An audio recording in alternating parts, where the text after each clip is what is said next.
Hello बच्चों, welcome to Srishti maths classes. बच्चों, आज के वीडियो में हम करने वाले हैं 10 की एनसीईआरटी बुक से चैप्टर 10 सर्कल्स की एक्सरसाइज 10.2 के क्वेश्चंस 7 एंड 8। क्वेश्चन 7 है, two concentric circles are of radii 5 centimetre and 3 centimetre. Find the length of the chord of the larger circle which touches the smaller circle. तो यहाँ पर बच्चों दो concentric circles हैं 5 centimetre and 3 centimetre radii वाले, और एक कॉर्ड हमको ऐसी ड्रॉ करनी है जो आउटर सर्कल के लिए तो कॉर्ड हो लेकिन इनर सर्कल को वो टच करके निकलती हो, मतलब इनर सर्कल के लिए वो टैंजेंट हो। तो सबसे पहले तो हम इसका एक रफ स्केच ड्रॉ करेंगे।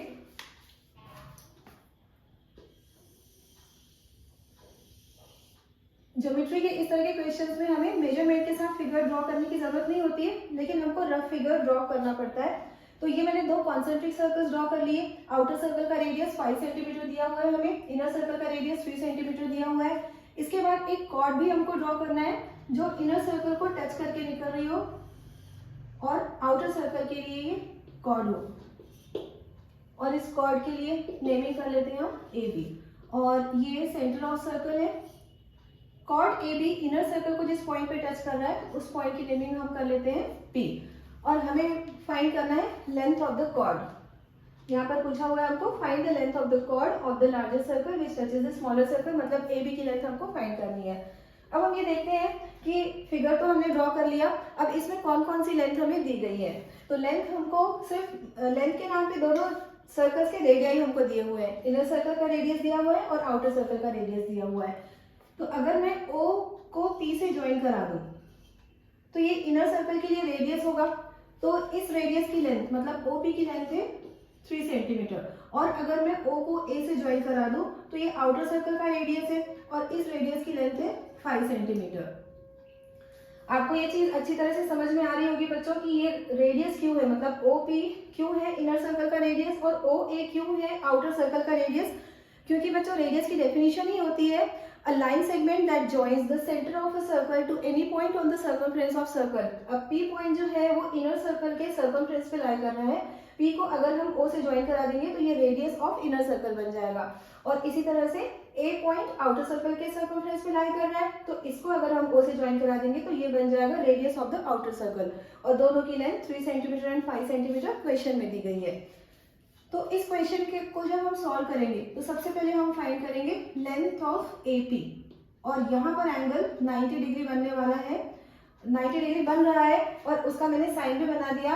अब ये एंगल 90 डिग्री क्यों है, आपको रीजन पता है, क्योंकि इसके पहले के सारे क्वेश्चंस में एक प्रॉपर्टी यूज हो रही थी। आप में से जो बच्चे मेरा वीडियो पहले से देखते आ रहे हैं उनको सबको पता होगा कि यहाँ पर एंगल 90 डिग्री क्यों है, और बिल्कुल ठीक आप गेस कर रहे हैं। थ्योरम 10.1 की वजह से यहाँ पर एंगल बन रहा है 90 डिग्री, और उसका स्टेटमेंट होता है tangent is perpendicular to the radius through the point of contact. Tangent और रेडियस पॉइंट ऑफ कॉन्टैक्ट पे परपेंडिकुलर होते हैं। तो अब इसका हम सोल्यूशन करते हैं। सबसे पहले हम गिवन लिखते हैं, और ये है हमारा solution 7। Given to concentric circles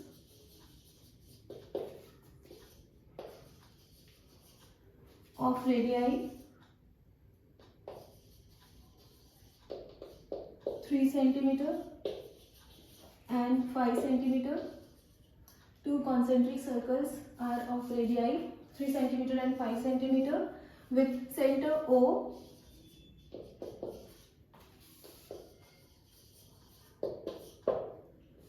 to find length of chord AB.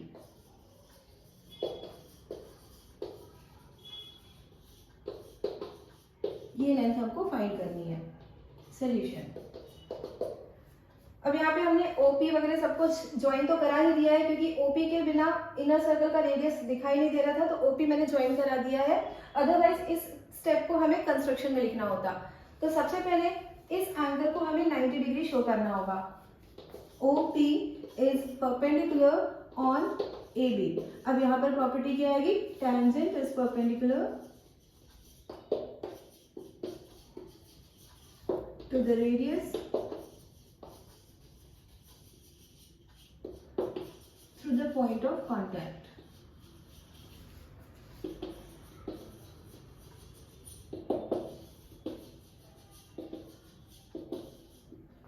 तो हमने प्रॉपर्टी लिख ली। अब right triangle O P A consider करेंगे हम। In right triangle O P A using Pythagoras theorem,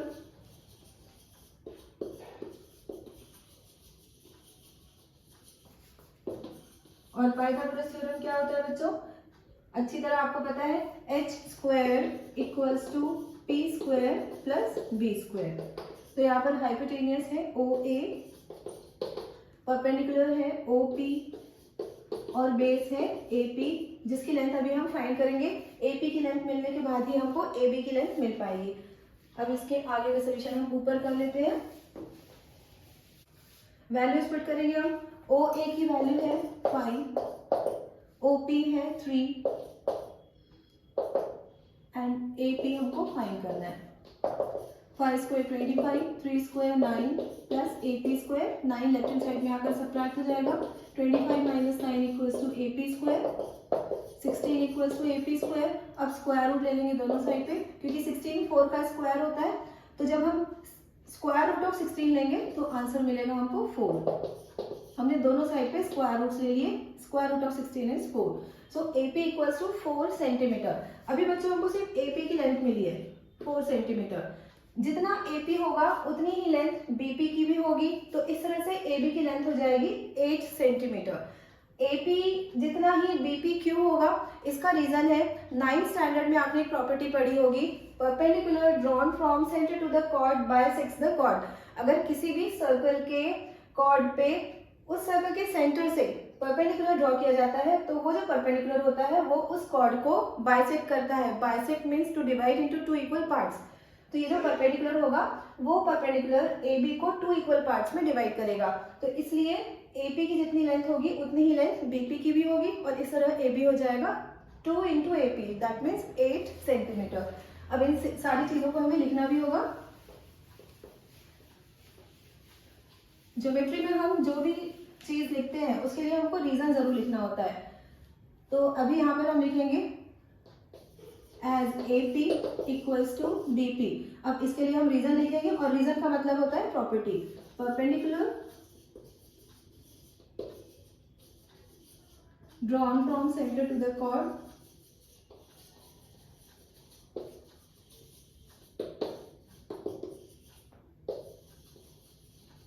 bisects the chord।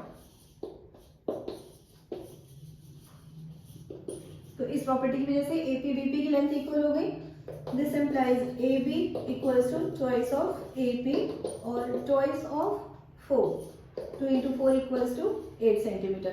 तो इस तरह से इस कॉर्ड की लेंथ, आउटर कॉर्ड की लेंथ 8 सेंटीमीटर हो गई, जो इनर सर्कल को टच करके निकल रहा है। अब हम करेंगे question 8।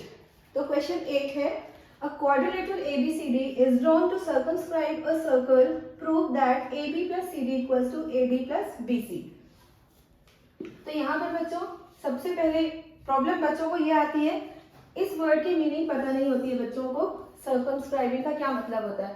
A quadrilateral ABCD is drawn to circumscribe a circle, मतलब क्वाड्रिलेटरल ने सर्कल को सर्कमस्क्राइब किया हुआ है। इसका ये मतलब है कि सर्कल हमें इस तरह से ड्रॉ करना है क्वाड्रिलेटरल के अंदर कि वो सर्कल उस क्वाड्रिलेटरल के चारों साइड्स को टच करके निकले। तो इसका फिगर क्वेश्चन में ड्रॉ भी किया हुआ है, तो मैं अभी बोर्ड पर आपको ड्रॉ करके बता रही हूँ। अभी हम करने वाले सोल्यूशन 8, और इसका फिगर क्वेश्चन में दिया हुआ है। एक सर्कल हमको ड्रॉ करना है, और क्वाड्रिलेटरल ABCD है जिसने इस सर्कल को सर्कमस्क्राइब किया हुआ है।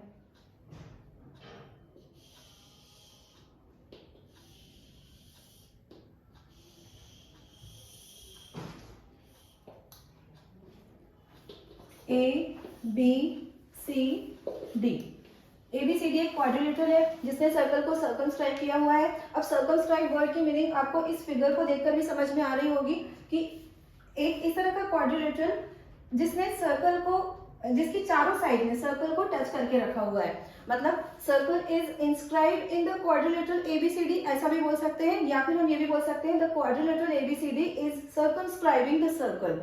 अब ये जो पॉइंट्स ऑफ कांटेक्ट है इनके लिए भी बुक में नेमिंग की हुई है, P, Q, R and S। अब यहाँ पर भी हम गिवन टू प्रूव ये सारे पॉइंट्स पहले लिखेंगे, फिर आगे हम इसका प्रूफ लिखेंगे। Given a quadrilateral ABCD circumscribing a circle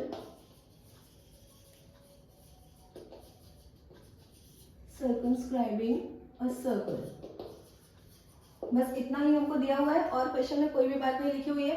और प्रूफ क्या करना है हमको? To prove AB plus CD equals to AD plus BC। तो अब बच्चों आप इस क्वेश्चन को एज ए प्रॉपर्टी याद भी रख सकते हैं कि अगर कोई भी क्वाड्रिलेटरल एक सर्कल को सर्कमस्क्राइब करता है तो उसमें क्या प्रॉपर्टी अराइज होती है, क्या कंडीशन अराइज होती है कि उसके जो ऑपोजिट साइड्स होते हैं उन ऑपोजिट साइड्स का सम आपस में इक्वल होता है। मतलब आप देख रहे हैं AB and CD they are opposite sides, similarly AD and BC are also opposite sides. और क्या हम देख रहे हैं their sums are equal, means AB plus CD is equal to AD plus BC। तो बहुत सारे क्वेश्चन के फॉर्म में तो हमको दिखाई देते हैं, लेकिन आपको उसे एज ए प्रॉपर्टी याद भी रखना चाहिए ताकि आगे के क्वेश्चंस में अगर इनकी जरूरत पड़ती है तो हम इसे अप्लाई कर सकते हैं और कंटेंट को समझना थोड़ा ज्यादा इजी हो जाता है। तो अब हम इसको सॉल्व करते हैं। प्रूफ। सबसे पहले तो आप थ्योरम 10.1 रिकॉल कीजिए, थ्योरम 10.2 रिकॉल कीजिए। थ्योरम 10.2 क्या है?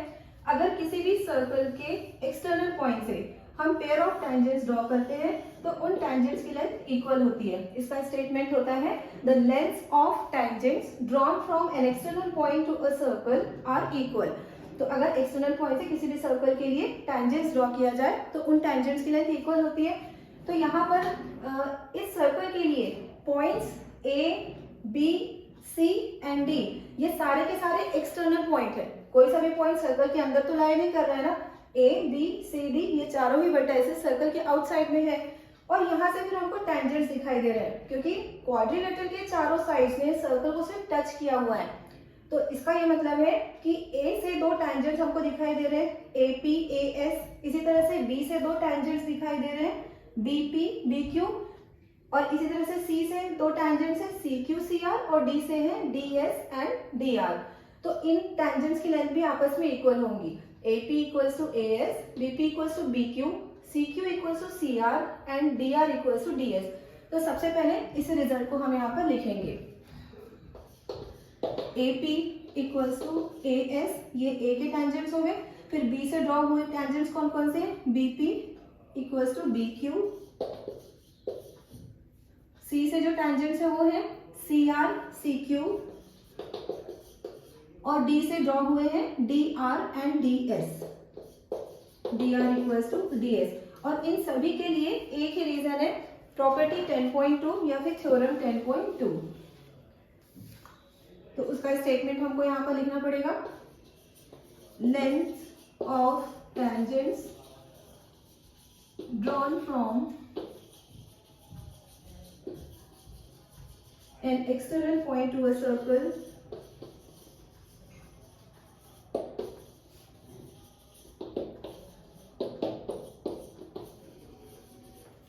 are equal। तो ये प्रॉपर्टी हमने लिख ली। इस पॉइंट B को मैं यहाँ से रख करके थोड़ा ऊपर लिख देती हूँ। अब इसके बाद हमको क्या करना है बच्चों? इन चारों इक्वेशंस को ऐड करना है। Adding all 4 equations. तो इनको ऐड करने के बाद हमको क्या दिखाई देगा?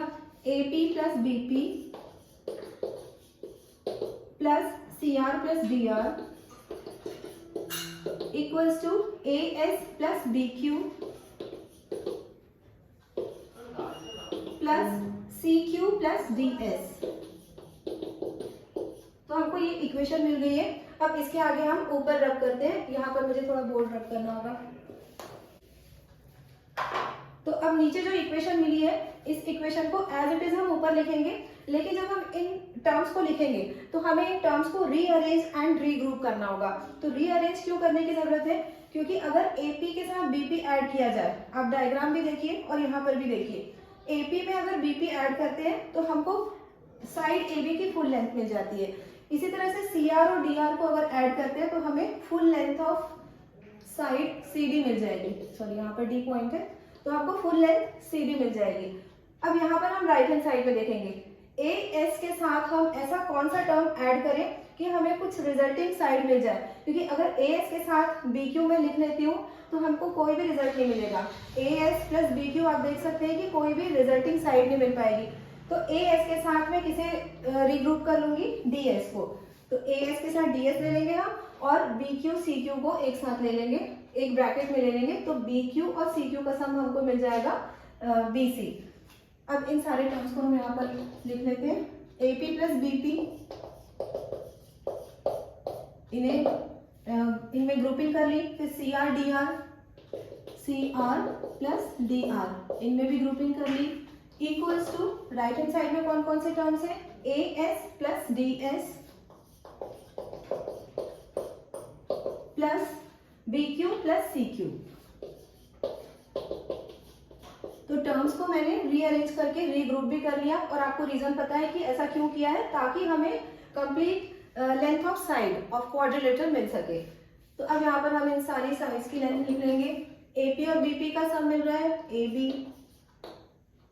इसके बाद CR प्लस DR का सम मिल रहा है CD, AS प्लस DS AD, ये राइट हैंड साइड में है AD, फिर BQ और CQ का सम मिल जाएगा हमको BC।